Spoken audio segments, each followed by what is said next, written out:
In this frame number 7 of the same chapter for the class 12th in economics, the liberalization, privatization, and globalization.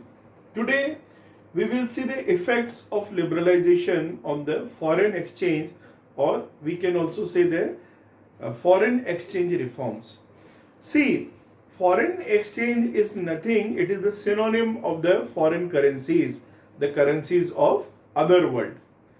And with the interdependence and the transactions and free flow of capital, goods, and human, we are very much interdependent on other countries, and same way the other countries are also dependent on us.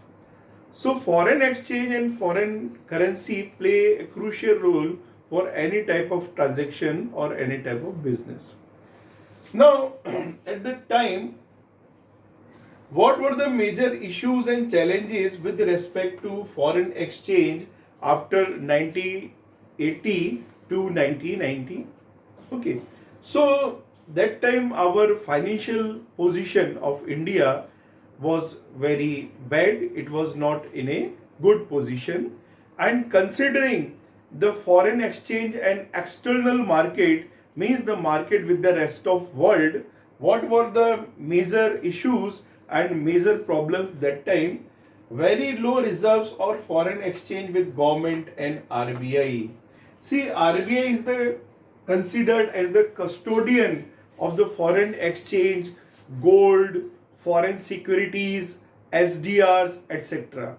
So that time the store and the amount of foreign currency and gold and foreign securities, that were very low with the RBI. So it was not a good economic indicator. It is a bad economic indicator. Secondly, the balance of payment crisis. Balance of payment refers to a systematic statement of the inflow of the foreign exchange and outflow of foreign exchange regarding the flow of goods, services, and capital from our country to the rest of the world, and from rest of the world to our country. So balance of payment crisis, especially in the current account. See, there are two main types of accounts in the balance of payments. One is the current account and other one is the capital account. Current account registers all the imports and exports of physical goods. Okay, so whatever the goods are imported, we have to pay for them. So when the value of imports exceeds the value of exports, it means there will be adverse balance of payment situation, especially in the current account, or we also called it current account deficit.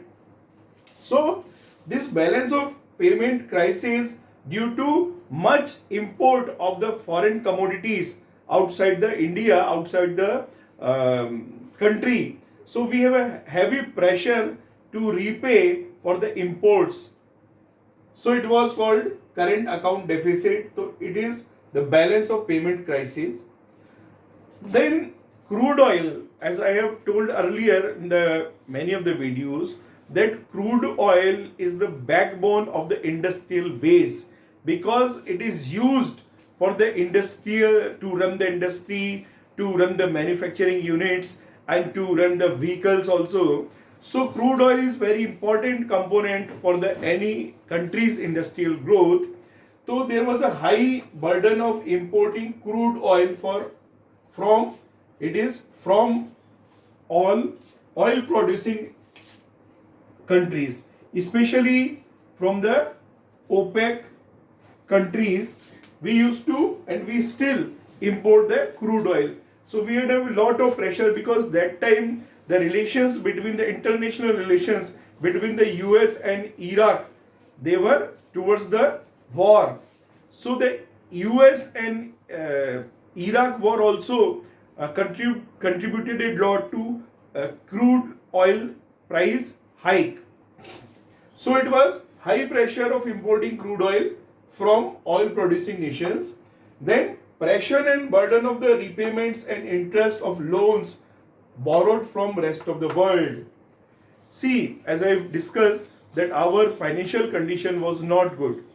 So for many purposes, there are so many purposes, we have to borrow the money or funds from rest of the world, from different countries, from international financial institutions like IMF and World Bank. So there was a great pressure, and even it is also a fact that IMF and World Bank have pressurized India to adopt the policy of liberalization, privatization, and globalization. So what was the pressure?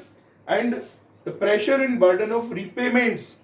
Not only we have to repay the loans, but we have to repay the interest of that loans in a constant manner. Means interest we need to pay yearly basis. So the pressure and burden of repayments of loan and interest of loans borrowed from rest of the world, and low level of exports, so less inflow of foreign exchange. If we need to increase the foreign exchange reserves in our country, we should always promote the export. And import substitution means make the things in India. Nowadays our respective prime minister is emphasizing for make in India. Why? So that there will be less import, but we can promote the export, because export attracts the foreign exchange. So if any country is having a good reservoir of the foreign exchange, it is considered to be very in a strengthful condition, or any, we can say, powerful economic condition, if it has sufficient amount of the foreign exchange. Now coming to this was the situation that time before 1991 with the foreign exchange. Now reforms in the foreign exchange since 1991 with special reference to liberalization. How the liberalization policies have changed the era or the situation of the foreign exchange. Number one, devaluation of the Indian rupee in 1991. See, there are two terms. One is devaluation of the currency, and other one the depreciation of the currency. Now the major impact of devaluation as well as of depreciation of currency are same. Both reduce the value of the currency. But the devaluation of the currency is done by the government, and depreciation of the currency is done by the market forces of demand and supply of foreign exchange. So it was not depreciation, it was devaluation of the currency. Indian government devalued its value of its rupee against currency of all the countries. So what was the result? When our currency was devalued, then the other countries were ready to import more goods from India. When the other countries are importing more goods of India, it means we can export more. So it was basically to promote the export from India. The devaluation of the currency has been done in 1991 by the government of India, so that we can attract the foreign exchange.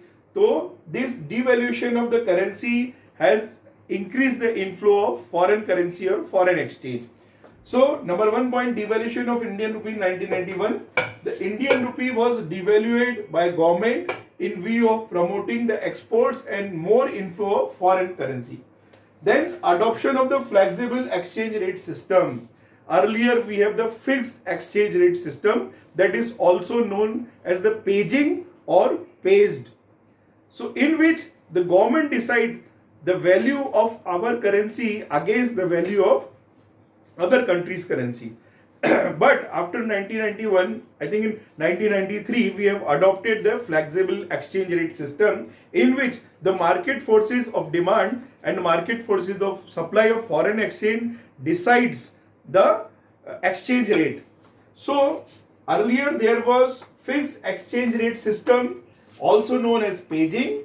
After the reforms, the flexible exchange rate system was adopted, in which The market demand and market supply of foreign exchange determine the foreign exchange rate.